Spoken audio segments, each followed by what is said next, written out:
Je suis contente de vous voir, c'est notre dernière rencontre avant la fin de l'année. Alors aujourd'hui, nous accueillons Christelle Foucault pour ce café gourmand. Tu es directrice engagement externe et diversité chez Sanofi. Donc merci d'avoir pu organiser ça avec vous.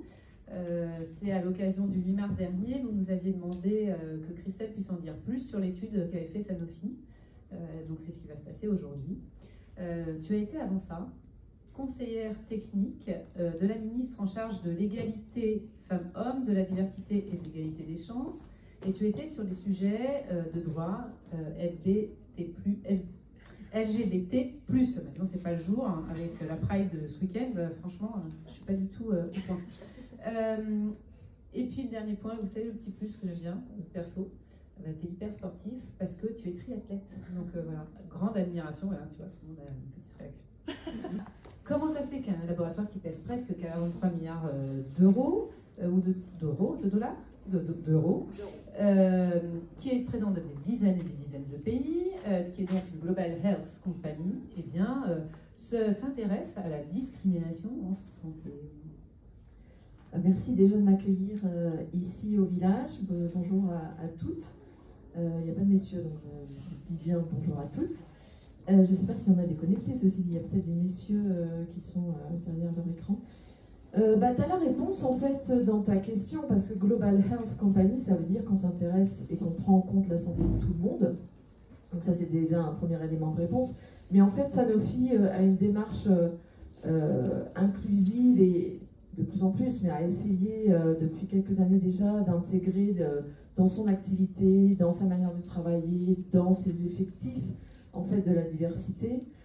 Il n'aura pas échappé aux personnes présentes et connectées qu'on a traversé une petite pandémie il y a quelques temps, qui a remis en cause aussi en fait la relation qu'on pouvait avoir avec le système de santé, et au-delà de la relation, la perception vis-à-vis du système de santé.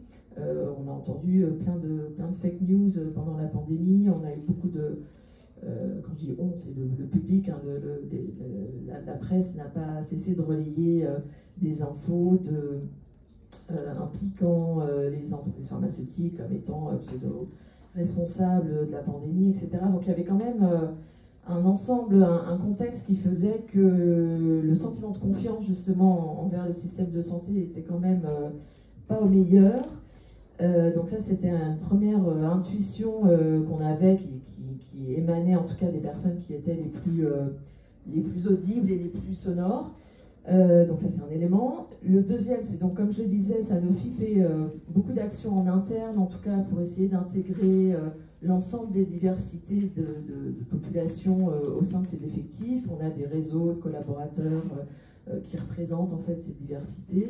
On essaie d'intégrer dans nos relations avec les patients aussi toutes ces dimensions. Et donc à un moment donné, se posait aussi la question de savoir comment on pouvait aller plus loin en tant qu'entreprise pharmaceutique, comment on pouvait être plus inclusif encore, et quel était le rôle que pouvait jouer Sanofi dans cette matière à l'extérieur de ces murs. Alors la situation de la pandémie, effectivement, comme je disais, avait révélé certaines ruptures avec le système de santé pour certaines personnes en tout cas. Mais ce qui nous intriguait aussi, c'était de savoir s'il y avait une relation en fait entre le fait d'appartenir à une minorité et ce rapport avec des professionnels de santé, un système de santé dans son ensemble, un secteur en tout cas, auquel cas il aurait fallu effectivement agir. Et donc c'est un peu le point de départ, c'est avant de se lancer dans une action, c'était un peu de constater, de savoir ce qu'il en était sur le terrain, pour les personnes qui font partie des groupes sous-représentés. Alors quand on parle de groupes sous-représentés, en l'occurrence on parle des femmes, qui bien qu'étant majoritaires sont encore considérées comme sous-représentées. On parle des personnes d'ethnie non majoritaire, donc en France c'est toujours un peu compliqué de parler de l'origine, de la couleur de peau, etc. Mais c'est quand même ces personnes-là dont on parle, parce que effectivement dans les faits il y a quand même des situations un peu compliquées. Il y a les personnes qui vivent avec un handicap aujourd'hui, handicap visible, handicap invisible, qui sont là aussi considérées comme des personnes en minorité, bien que ce soit la minorité la plus importante dans le monde, hein, c'est plus d'1 milliard de personnes. Et j'en ai oublié un, peut-être les personnes qui s'identifient comme LGBT+, bien sûr, et puis on avait une notion d'âge aussi. En fait, on voulait savoir si, en fonction de l'âge, ça changeait quelque chose dans le rapport qu'on avait avec les professionnels de santé et dans le sentiment de confiance qu'on avait vis-à-vis du secteur. Donc ça, c'était le point de départ. Donc du coup, ce point de départ, cette intuition, concrètement, vous l'avez concrétisé par un petit film, voilà, une action, enfin on va vous montrer un film, mais une action où vous avez... Qu'est-ce que vous avez fait en fait concrètement? Ouais, alors on a lancé d'abord une enquête effectivement pour confirmer un peu ce sentiment. Donc on avait cette impression qu'effectivement quand on appartient à une minorité, c'est encore plus compliqué, on va dire, d'avoir un professionnel de santé qui soit bienveillant et qui nous traite de manière équitable. Et ça, c'était une intuition. Donc effectivement, ça nous fait à lancer une enquête l'année dernière dans 5 pays. Donc on l'a lancé en France, mais on l'a lancé aussi en Grande-Bretagne, aux États-Unis, au Brésil et au Japon, avec un échantillon représentatif dans chaque pays. Donc il y avait au total plus de 12 000 personnes qui ont été interrogées. C'est la première enquête en fait de ce type qui a été réalisée parce que l'enquête s'est attachée à avoir une représentation du public en général et une représentation surtout des échantillons qu'on visait. Et ça, c'était vraiment assez innovant. Donc on a la même proportion de personnes qui vivent avec un handicap dans chaque pays, de personnes qui s'identifient comme LGBT+, de femmes, de personnes d'ethnie minoritaire, sauf en France où on n'a pas pu prendre cette orientation-là. Et on avait donc la notion d'âge. Donc on a lancé le même questionnaire à l'ethnicité près en France, mais on a lancé le même questionnaire dans tous ces pays. Et les questions, c'était donc, est-ce que vous avez eu au cours de votre vie une expérience avec un professionnel de santé qui aurait mis à mal en fait votre confiance dans le système de santé? Est-ce que vous avez perdu confiance dans le système de santé à cause de cette expérience? Et puis après, qu'est-ce que vous attendez? Bon, je ne vais pas toutes les détailler, mais qu'est-ce que vous attendez d'un professionnel de santé? Qu'est-ce qui, selon vous, explique cette différence de traitement? Est-ce que c'est votre genre, votre orientation sexuelle, votre couleur de peau, votre capacité physique? Quels sont, selon vous, les axes d'amélioration, etc. Donc on a lancé la même enquête dans les 5 pays.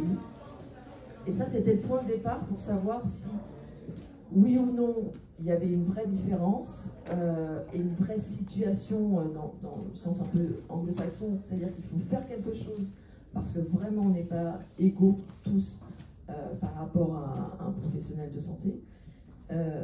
Et ensuite, eh ben, il fallait lancer une action et déterminer en quoi Sanofi pouvait agir là-dessus.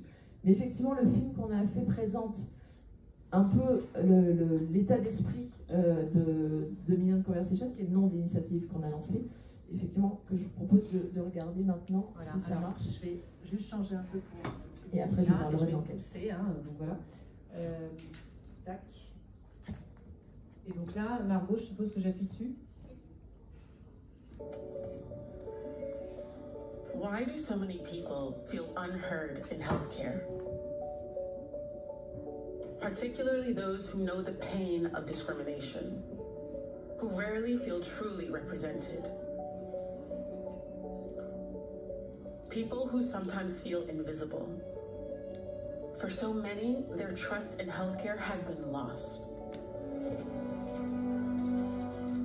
That's why we're launching A Million Conversations, a global mission to get people talking, inspire fresh ideas, build new relationships, and spark frank discussions between patients and practitioners, educators, charities, and governments, and to turn those conversations into action. Actions to increase opportunities and representation. Actions to change policies and even laws. Actions to reduce health inequalities, like the launch of a global scholarship to help people from diverse communities to be part of the healthcare community. A million conversations, a million opportunities to truly listen, rebuild trust, and ensure healthcare works for everyone. Let's start talking.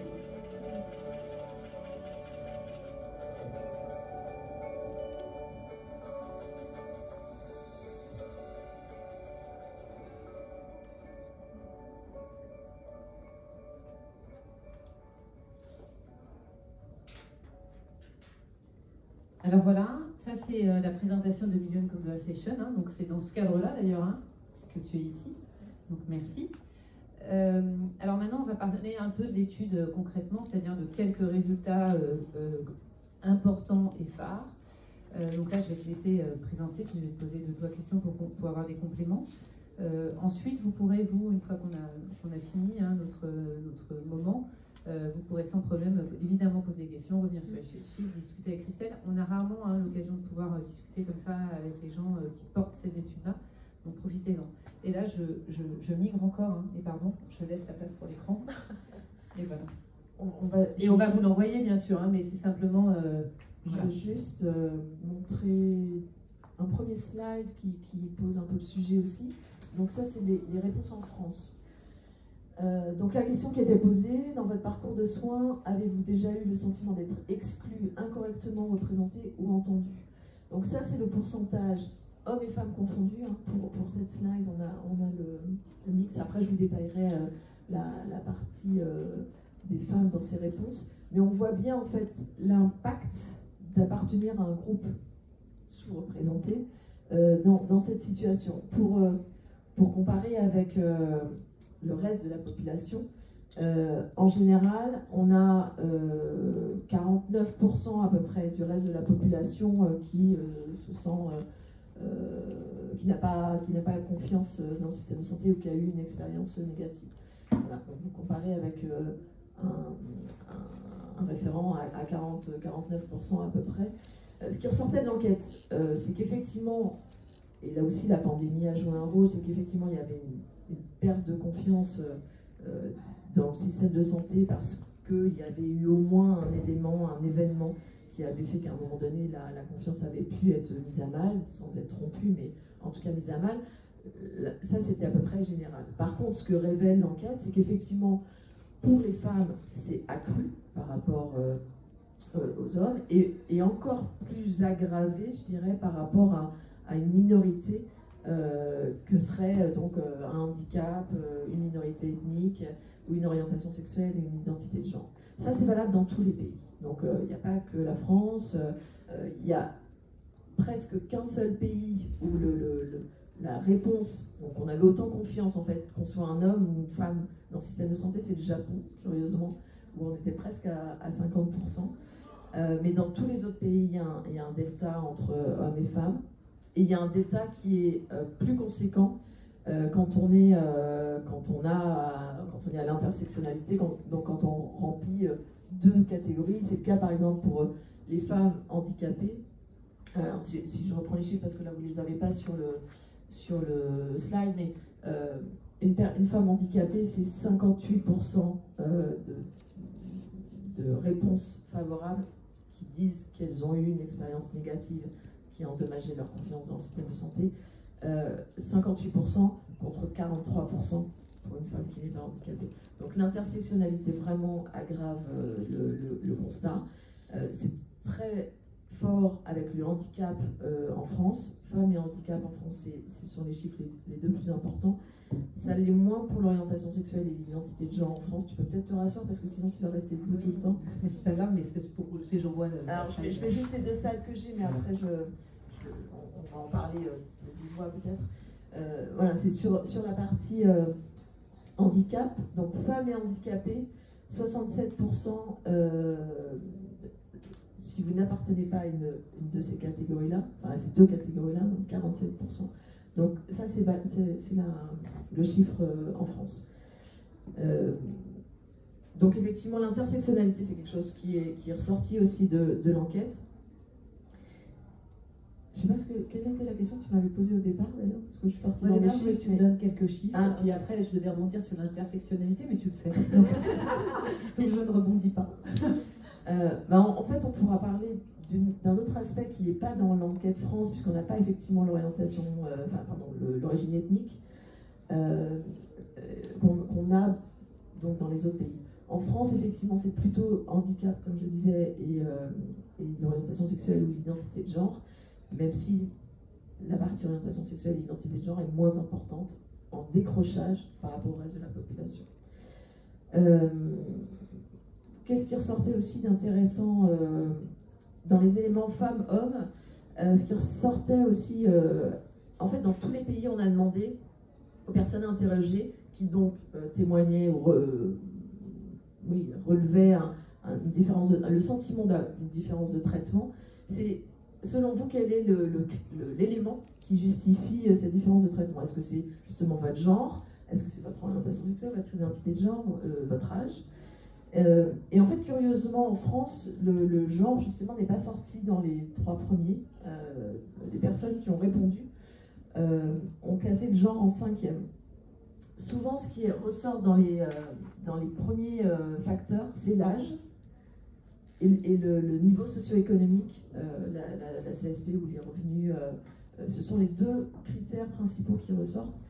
Et donc la France ne classe pas le genre dans les 3 premiers, alors que dans d'autres pays, et c'est là où c'est intéressant, dans d'autres pays, et notamment, si je prends à l'envers, mais en Grande-Bretagne, le genre ressort comme étant la 3e cause de différence de traitement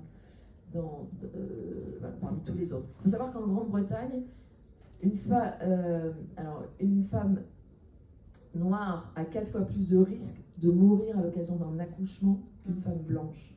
Et ça, c'est en Grande-Bretagne. C'est la même statistique qu'aux États-Unis.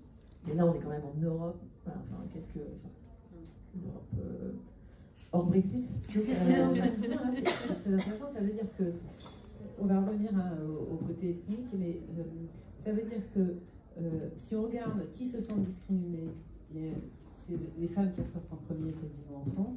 Mais quand on leur demande pourquoi elles sont discriminées, elles ne citent pas leur genre. C'est ça. Ouais. Par contre, dans les éléments qui, selon vous, qu'est-ce qui, selon vous, comment vous avez ressenti cette discrimination? C'est le fait de ne pas être écouté par le professionnel de santé, c'est ce qui ressort en premier, et le fait d'être, le sentiment en tout cas d'être jugé. Donc ça, ce sont les 2 critères qui ressortent aussi de l'enquête. Être jugé, c'est un élément qui est similaire pour les personnes qui s'identifient comme LGBT+. C'est aussi un des éléments qui revient souvent. Mais pas être écouté, par exemple, et donc les femmes vont le mettre en premier. À 47%, ça va être le critère qui va expliquer leur manque de confiance. Pour un homme, ce sera seulement 34%. Donc il y a vraiment, voilà, sur ce sentiment de ne pas être écouté. D'ailleurs, nous, on a fait une table ronde chez Sanofi il n'y a pas tellement longtemps, là en mars, sur la santé des femmes. Et on avait demandé à nos collaboratrices Sanofi des témoignages, des retours d'expérience, etc. Et il y a une collaboratrice de Sanofi qui est soignée pour un cancer, qui racontait qu'en fait, quand elle allait voir son spécialiste, et que le spécialiste lui annonçait le traitement, le protocole, etc., en fait, il s'adressait à son mari qui était assis à côté d'elle, à côté d'elle. Voilà, donc pas être écouté, c'est le critère numéro 1 en France, mais on le comprend très bien parce qu'effectivement, dans la plupart des cas, si un couple hétérosexuel se présente vis-à-vis d'un médecin, c'est à l'homme qu'on va s'adresser. Donc ça c'est pour la France et je pourrais revenir sur les statistiques après. Ce qui ressort aussi de l'enquête, donc on n'avait pas en France parce qu'on n'a pas pu interroger sur l'orientation, sur l'origine ethnique, la couleur de peau, potentiellement la religion. On n'avait pas donc cet aspect-là en France, mais sur les autres pays on pouvait poser cette question. Et là c'était vraiment le facteur le plus discriminant. Aux États-Unis, au Brésil. Au Brésil, ça touche presque les 100%. On est à 87% de femmes black qui ne font plus confiance dans le système de santé. D'ailleurs, ça a été le sujet qui a été choisi par nos collaborateurs Sanofi au Brésil comme étant le premier sujet de discussion en interne. C'était avec les personnes de couleur, des femmes de couleur au Brésil, qui ont témoigné. Il y avait une vingtaine de personnes comme ça dans un petit cercle, un peu comme aujourd'hui. Et en fait, les personnes étaient tellement heureuses d'avoir enfin un espace pour exprimer ce qu'elles vivent au quotidien. Et le sentiment à la fois, un sentiment, mais qui est aussi une réalité de discrimination par rapport à un secteur qui est organisé autour d'hommes blancs, médecins, etc., avec un aspect socio-économique qui complexifie le fait pour des femmes de couleur d'arriver à des postes comme ça. En fait, il y avait des pleurs pendant toute la table ronde parce qu'elles avaient pour la première fois l'occasion de témoigner un petit peu. Et ça a été vraiment quelque chose de très très fort. Et ça, c'est une des parties des actions concrètes qu'on fait dans Million Conversation. Et c'est peut-être là-dessus que tu vas m'interroger maintenant. Oui, mais est-ce que avant, tu veux rajouter quelque chose sur les autres pays ou pas? Non, mais je crois que j'ai dit à peu près sur les ce qui ressortait donc sur la partie ethnique. Hein, j'ai dit pour le Brésil, c'était très fort. De manière globale, Brésil, États-Unis et UK, on a ça aussi. Pour la population noire et d'ethnie non majoritaire, c'est à peu près 7 sur 10 en fait qui font plus confiance dans le système de santé. Mais c'est le même chiffre en fait pour les personnes handicapées. C'est-à-dire 7 personnes handicapées sur 10 ne font pas confiance dans le système de santé. En France, il faut savoir que pour les femmes, c'est à 69%. C'est pour ça que, quand je disais tout à l'heure que c'est la minorité la plus importante au monde, 1 milliard de personnes, c'est quand même celle qui est le plus mal traitée aussi. Après les femmes. Voilà. Bon, après, je ne vais pas revenir dans le détail, mais si vous avez des questions, Tu as les chiffres. Voilà. Alors, je reviens. La dernière question, effectivement, c'est A Million Conversation. Donc moi, je suis toujours transparente avec vous, c'est dans ce cadre-là. Donc merci, hein, Sanofi nous a aidé le 8 mars. Aujourd'hui, permet aussi ça. Comment on fait une action comme ça à l'échelle mondiale pour que ça ne reste pas juste des témoignages de personnes, mais que ça se concrétise vraiment par des vraies actions? Parce qu'on sait très bien qu'il y a beaucoup de, disons-le, hein, il y a beaucoup de women health washing. Alors là, on n'est pas là-dedans du tout. Fort heureusement, mais il y en a énormément et de très gros groupes. Hein. J'ai beaucoup d'échos d'associations du collectif et de start-upeuses du collectif où des grands groupes leur disent non mais nous on va prendre vos dépliants, on va les mettre sur une table, mais en échange on va pouvoir dire qu'on vous aide. Mais en fait, voilà, ça vous fait marrer, nous aussi. C'est pas ça à aider quelqu'un qui a une action. Du coup, comment on fait quand on a un gros groupe comme ça pour vraiment que ça se concrétise, que ce soit utile pour tous, etc. Alors, d'abord, Sanofi met un gros budget dans cette action qui présente... Il y a plusieurs volets à l'action, j'ai détaillé, mais, et bien qu'il y ait cette action très volontaire de Sanofi, et on fera tout ce qu'il faut pour faire bouger les lignes, on n'y arrivera pas tout seul non plus. Sanofi, on a beau être la plus grosse entreprise pharmaceutique d'Europe, si je ne m'abuse, et on met encore une fois un budget conséquent sur cette action. Il faut aussi, on prend notre part quelque part, mais en fait c'est avec d'autres acteurs comme Femmes de Santé, ça peut être d'autres associations, d'autres entreprises complémentaires, ça peut être par exemple un réseau de pharmaciens, enfin on peut imaginer d'autres professionnels de santé qui aussi se saisiraient du sujet, parce que, encore une fois, même si on met tout le budget du monde dessus, c'est des actions à la fois au niveau des pouvoirs publics, à la fois au niveau des professionnels de santé eux-mêmes, c'est-à-dire que quand on va à l'hôpital, ça veut dire que dans le regard, il faut changer des choses aussi. Quand, pour un exemple qui a été évoqué récemment à la radio, vous avez peut-être entendu, mais une femme qui fait une crise cardiaque, quand elle appelle le SAMU, l'opérateur va lui dire « Mais madame, faites une petite crise d'angoisse, asseyez-vous, ça va passer ». Et voilà, d'où le fort risque de mourir en fait d'une crise cardiaque en femme, qui est plus important pour une femme, qui est plus important que pour un homme.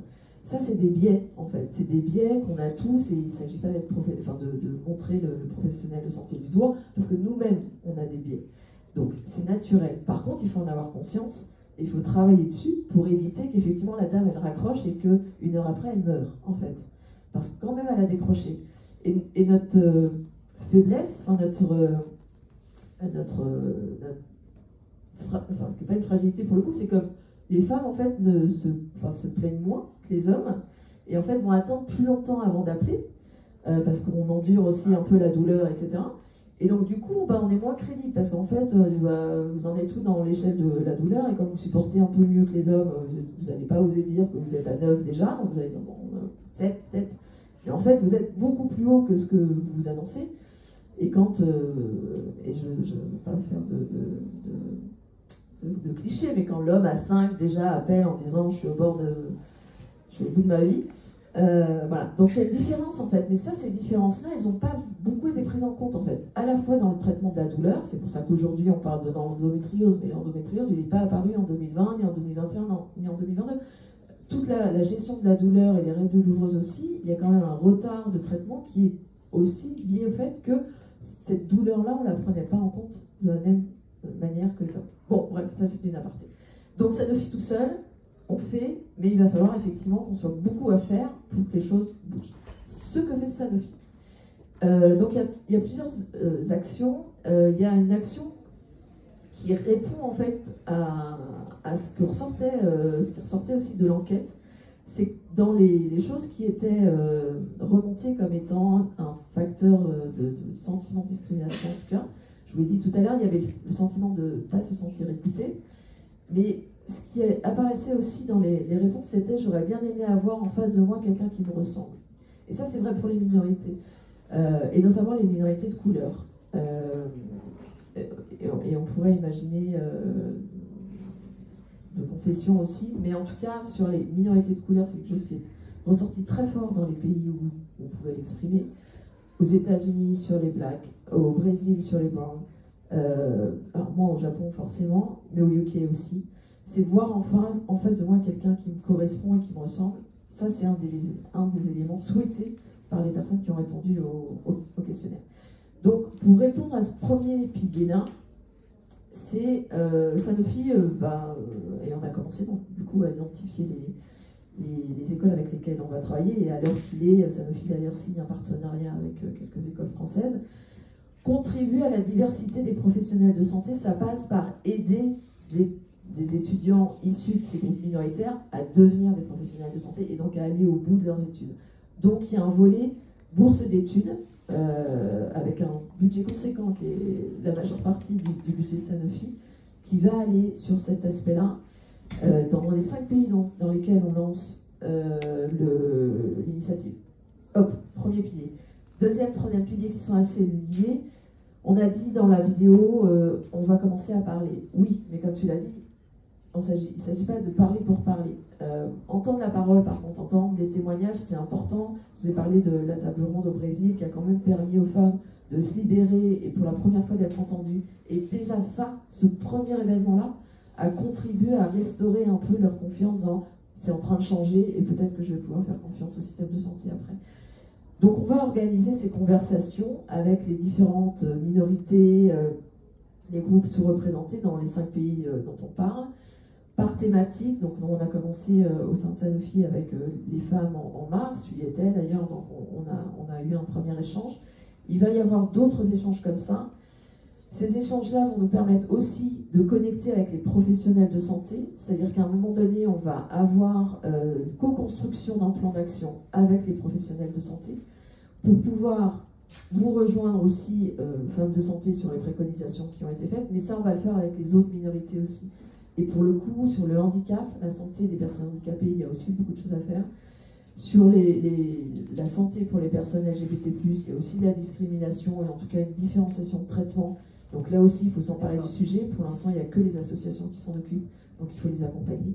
Voilà, donc c'est tout ça qu'on va faire. L'idée étant d'être impactant et d'amener les autorités, les acteurs du secteur à s'emparer du sujet et à mettre des choses en place.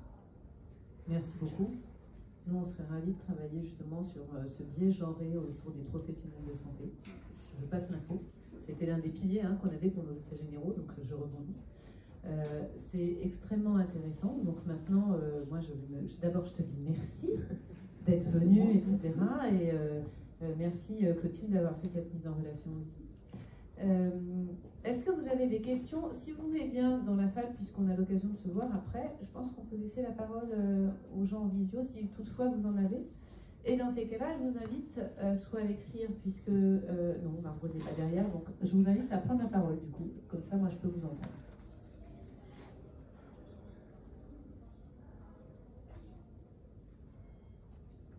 En visio, vous n'avez pas de questions? Si, potentiellement. Donc, merci pour cette présentation. Je voulais savoir, en fait, est-ce que Sanofi va engager des actions auprès des professionnels de santé pour lutter justement contre ces biais et pour permettre justement aux patients issus de la diversité ou des minorités sous-représentées d'être mieux entendus et moins jugés. Voilà. Merci Mariam.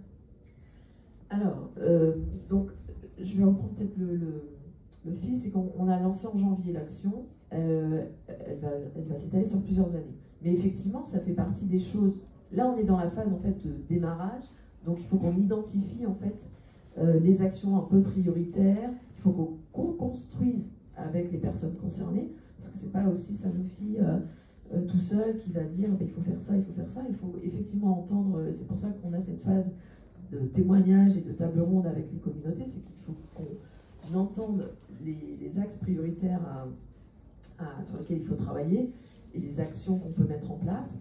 Mais l'idée étant effectivement, à un moment donné, de se rapprocher des acteurs concernés, donc je disais tout à l'heure des pouvoirs publics. Et si ça passe par la formation des professionnels de santé, voilà, on portera ce sujet-là avec les ministères, avec l'éducation, avec les acteurs en charge, en tout cas, des sujets. Mais pour l'instant, on est dans la phase un peu diagnostic et identification, en fait, de ce sur quoi, en tout cas, les quick wins, ce qu'il faut changer, ce qu'on peut changer rapidement et qui bénéficiera au plus grand nombre. Et puis après, il y aura des actions un peu plus long terme.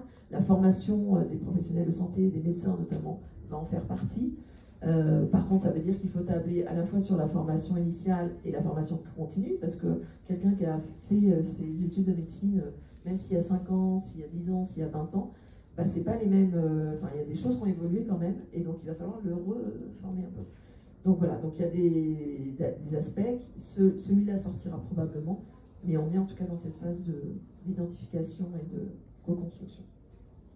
Merci. D'autres questions? J'ai une question.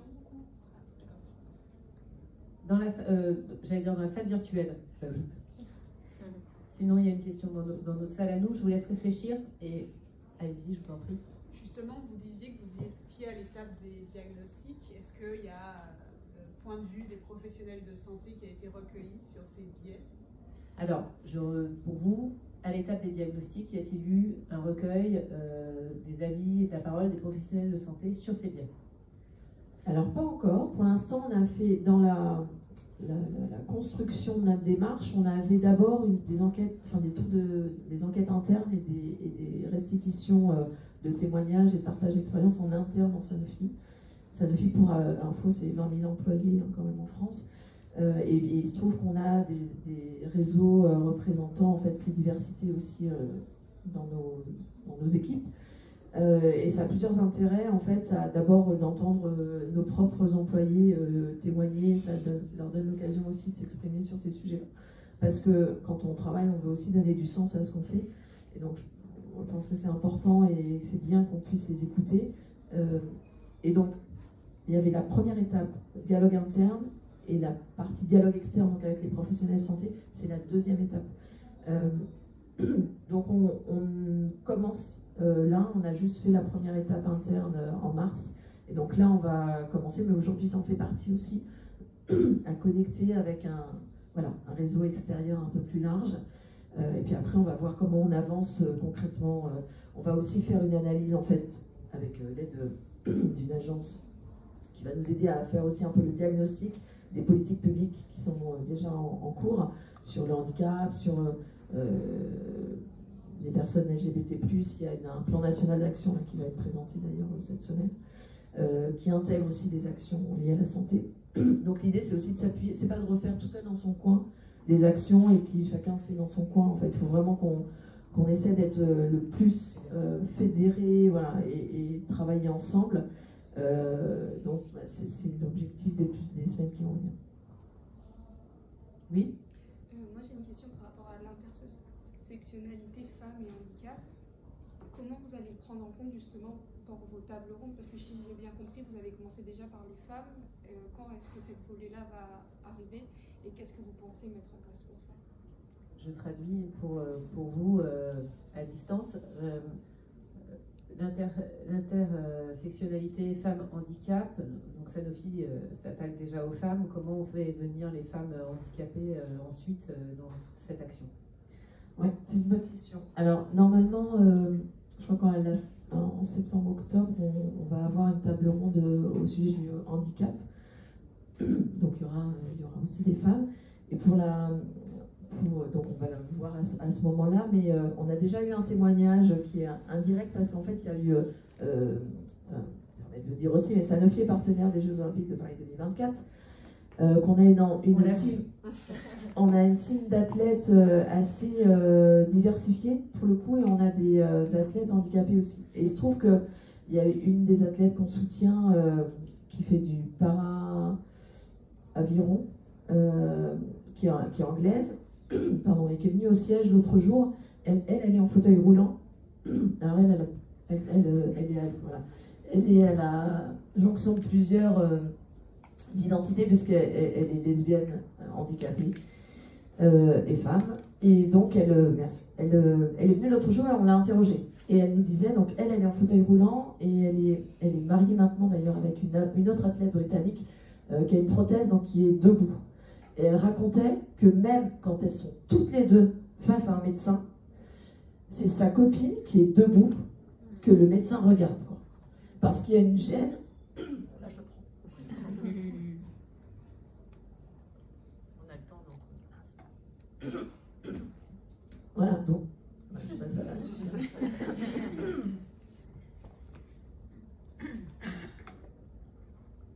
Donc c'est assez intéressant d'avoir ce retour parce que c'est une double discrimination en fait. Mais il y a une autre enquête en fait aux États-Unis qui a été faite par une enseignante à Harvard, côté fac de médecine, qui a fait une enquête anonyme auprès des médecins généralistes aux États-Unis. En fait, les médecins généralistes ont répondu qu'ils ne préféraient pas traiter de personnes handicapées, que s'ils avaient le choix, ils ne prendraient pas de patients, et que quand ils en ont, eh ben, ils s'arrangent pour ne pas l'avoir deux fois en fait. C'est-à-dire qu'il va leur dire qu'il n'est pas spécialisé dans leur handicap, qu'il n'a la plupart du temps rien à voir, que voilà, son confrère il va être plus à même de pouvoir l'accompagner, etc. Ils ont répondu de manière anonyme, bien sûr. Mais c'est affolant. Je ne sais plus le chiffre, mais l'enquête est parue sur un média que vous pourrez retrouver, et c'est donc quelqu'un de Harvard qui l'a faite. Et l'explication, enfin une des explications, parce que je pense qu'il y a à la fois de la gêne, parce qu'on ne sait pas bien comment s'adresser à la personne handicapée, il y a un manque de connaissances, mais aussi c'est tout ce qui est différent, hein. En général, on n'est pas très à l'aise, et là en l'occurrence sur le handicap, mais il y a aussi l'aspect mercantile en fait. Le médecin disait, mais non, mais moi ça prend trop de temps. Le temps que la personne arrive avec son fauteuil, que je le traite, etc., ça prend 30 minutes, quand un patient valide me prend 15 minutes. Et donc dans mon ratio, je ne peux pas me permettre d'avoir autant de personnes handicapées. Et c'est juste affligeant en fait, quoi. Enfin, qu'un médecin choisisse la clientèle qu'il a envie de traiter. Oui, surtout qu'il y a un serment quand même. Il y a un serment à passer quand même. Oui, encore une question. Juste toujours pas dans la salle virtuelle? Non, ok. Moi j'en ai une deuxième, si personne n'en Ah si, alors il y en a dans la salle. Donc Myriam, comme vous avez déjà parlé une fois, je vous redonne la parole après, ça va? problème, je vous en prie. Merci. C'était juste plus un complément qu'une question. Je viens du monde du handicap et je peux vous dire qu'en France, à niveau de kiné, c'est le même problème et ça cause une question mercantile. Le remboursement d'actes pour certaines pathologies lourdes et l'accessibilité et le temps que ça prend, c'est pas rentable pour eux. Donc ils ne le font pas. L'intervention disait que c'est la même chose pour les kinés en France, pour prendre en charge des personnes handicapées, que c'était une question de temps et d'argent. Et qu'il y a eu le même problème qu'aux US sur les médecins généralistes. Et d'ailleurs, pour répondre à la question tout à l'heure, donc en France, on va normalement à la fin de l'année prendre le sujet aussi, mais en Angleterre, ils vont en parler à bientôt dans une autre table ronde, et notamment sur la difficulté de faire les examens médicaux en fait, quand on est une personne handicapée, notamment quand on est en fauteuil, voilà, accéder à la radio, tout le screening. Qui est aussi une problématique juste de prévention aussi, enfin de soins et de suivi de son état de santé, etc. Donc, et en Angleterre, il y a une grosse polémique, et ils sont très sensibles au sujet du handicap, mais il y a une grosse polémique pendant la pandémie, où il y a un moment donné, il y a une communication qui disait qu'en fait, la prise en charge dans les hôpitaux, en fait, on allait accueillir plutôt les valides que les handicapés. Alors c'était tourné de la manière où on allait donner plus de chance aux personnes valides dans le traitement et en fait il y a eu une bronca, mais ça a été dit par l'institution médicale à un moment donné. Ça c'est dur. Mariam? Oui, alors vous avez dit que le fait de pouvoir s'identifier aux professionnels de santé auxquels on s'adresse, c'est une solution en fait pour pouvoir aider les patients à être mieux pris en charge, enfin ça faciliterait en tout cas la prise en charge des patients. Est-ce que vous avez prévu des actions favorables en faveur en tout cas des personnes sous-représentées pour les aider à accéder à des postes à responsabilité, par exemple des femmes ou toutes les personnes que vous avez citées auparavant? Des postes à responsabilité dans la santé, on entend. En santé, oui, tout à fait. Pour leur permettre en fait d'impacter plus positivement autour. Alors, merci pour la question. Dans le premier axe, donc dans l'axe bourse d'études, en fait, la bourse d'études, elle va s'accompagner d'un mentoring, d'un coaching par des cadres de Sanofi. Et l'idée étant de... Prends ton temps. L'idée étant effectivement de s'assurer qu'ils soient intégrés, parce qu'il y a aussi, dans les chiffres, il y a beaucoup d'abandon en fait en cours de route. On a des chiffres en tout cas aux États-Unis, on ne les a pas en France, mais des personnes de couleur qui sont à un moment donné découragées en fait de continuer leurs études de médecine, parce que l'environnement, il n'est pas forcément bienveillant, parce qu'on vous met un peu des bâtons dans les roues, parce qu'aux États-Unis, le racisme est quand même très présent. Donc nous, le programme, en fait, au-delà de subventionner quelque part la vie d'étudiants, les frais scolaires, etc., il y a un vrai programme autour pour accueillir au sein de Sanofi, mais accompagné par des professionnels de santé, l'étudiant, pour le guider aussi un petit peu dans sa vie professionnelle, et lui ouvrir le maximum de portes possibles à la sortie de ses études. Certains rejoindront peut-être Sanofi aussi, parce que c'est aussi une des possibilités. Mais en tout cas, on va essayer à notre niveau, mais là aussi, c'est pour ça que Sanofi tout seul ne peut pas tout faire non plus, mais on va le faire nous, à notre niveau, pour essayer d'accompagner et de donner le maximum d'éléments pour cette personne-là, pour les personnes qu'on va aider. Et sur l'importance, en fait, d'avoir cette représentativité, et donc en face de nous, quelqu'un qui nous ressemble, encore un chiffre des États-Unis, je suis désolée, mais c'est là où on a le plus d'informations sur le ratio ethnicité.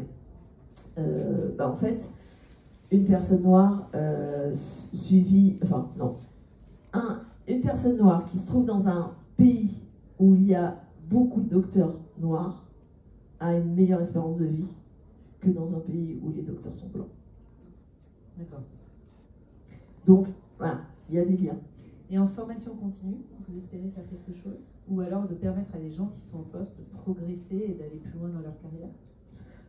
C'est ouvert, il faut qu'on construise le plan d'action. Je ne sais pas, qu'est-ce qu'on peut faire? Il y a Clotilde qui a... Ouais, peut-être en complément là-dessus, justement, pour pas avoir j'ai une bonne voix normalement, pour pas avoir justement à démarrer tout seul, là, comme ça, on est déjà en contact avec des grands milieux hospitaliers, parce que c'est quand même des gens avec qui on travaille au quotidien, qui sont l'APHP, on fait pareil à Lyon et à Marseille. On est déjà en train de voir avec les relations existantes qu'on peut avoir avec des professeurs ou avec des services administratifs, déjà d'aller collecter aussi de leur côté qu'est-ce qu'ils en pensent, comment ils voient, et le sujet de formation continue, et le sujet de parler aux patients, et est-ce que ces chartes patients qu'on connaît tous, elles sont encore finalement en résonance avec les sujets de la société d'aujourd'hui. Donc on a tout simplement commencé déjà à dialoguer avec eux, parce que c'est les gens avec qui on travaille tous les jours, pour la fourniture des produits, pour les appels d'offres.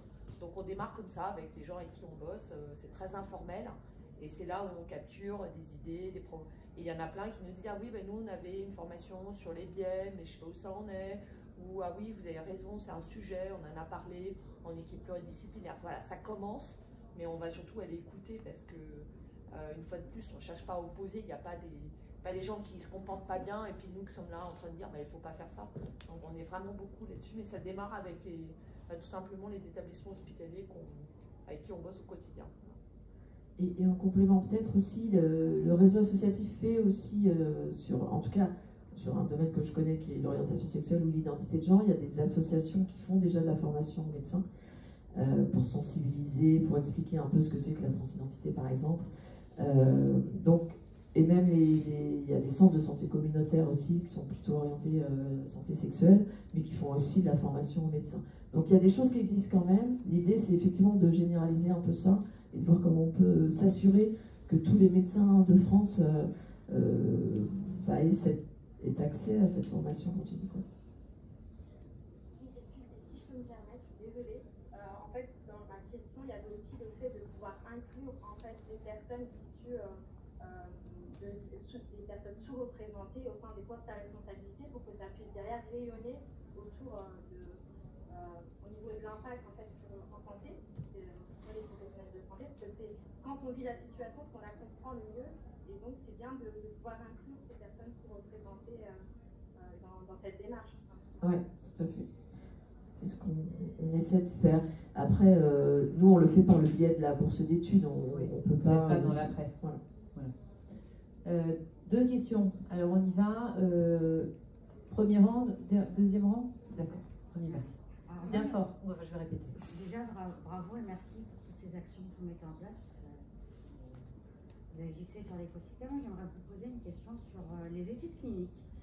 Aux États-Unis, une étude a révélé que 75% des participants étaient blancs, alors qu'ils représentent que 60% de la population totale. Donc savoir qu'est-ce que vous mettez en place concrètement pour que ces minorités soient représentées aussi dans les études cliniques. Alors, parce que c'est une question, pardon, je fais l'interlocuteur, l'intermédiaire. Les études cliniques, il y a eu une étude qui a été faite sur 75% de personnes blanches aux États-Unis, alors qu'ils ne représentent que 60% de la population. Donc du coup, quid de la représentativité des minorités et des ethnies dans les études cliniques? Oui, on a tout à fait conscience de ça. D'ailleurs, on a chez Sanofi une personne en charge que de ce sujet-là, de la diversité dans les essais cliniques au niveau mondial, sachant que les États-Unis est au cœur du réacteur de cette problématique-là, parce qu'effectivement, la population d'ethnie minoritaire va être majoritaire aux États-Unis en 2045. C'est-à-dire que les hispaniques, les asiatiques, les blacks, les blancs seront plus de la majorité de la population.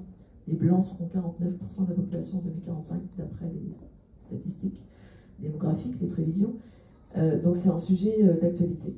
Nous, on essaie de le faire, mais c'est aussi lié à ça, c'est-à-dire que quand vous ne faites pas confiance dans un système de santé, ou en tout cas quand vous avez eu une expérience négative, avant que vous soyez candidat à un essai clinique, il y a un pas à franchir en fait. Il y a des aspects économiques aussi, parce qu'en fait, que vous soyez avec un handicap d'ailleurs, ou habitant au fin fond des États-Unis, accéder aux essais cliniques, ça demande du temps, ça demande des ressources financières, de la connaissance de l'essai clinique. Donc il y a un vrai gap en fait socio-économique sur lequel on travaille aussi. Donc aux États-Unis, on travaille avec les communautés, on essaie d'être très implanté dans les communautés ethniques, là où on est implanté. On réfléchit d'ailleurs à un partenariat aussi avec un réseau de pharmaciens qui est très présent aux États-Unis pour faire connaître justement toute cette démarche-là, les essais cliniques, etc. Parce que c'est ça la difficulté aussi, c'est qu'il faut avoir connaissance de l'essai clinique, et puis il faut avoir confiance. Et donc ça rejoint tout à fait l'origine de Million Conversation, c'est-à-dire quand vous voyez que 80% des brands au Brésil ne font pas confiance, bah vous avez beau aller les voir en disant mais là on a un super traitement, bah c'est pas dit qu'ils acceptent quand même votre super traitement, quoi. Donc tout est lié en fait. Et donc oui, on travaille dessus, et notre Global Head of Diversity in Clinical Trial a ça comme principale action pour travailler dessus. Dernière question.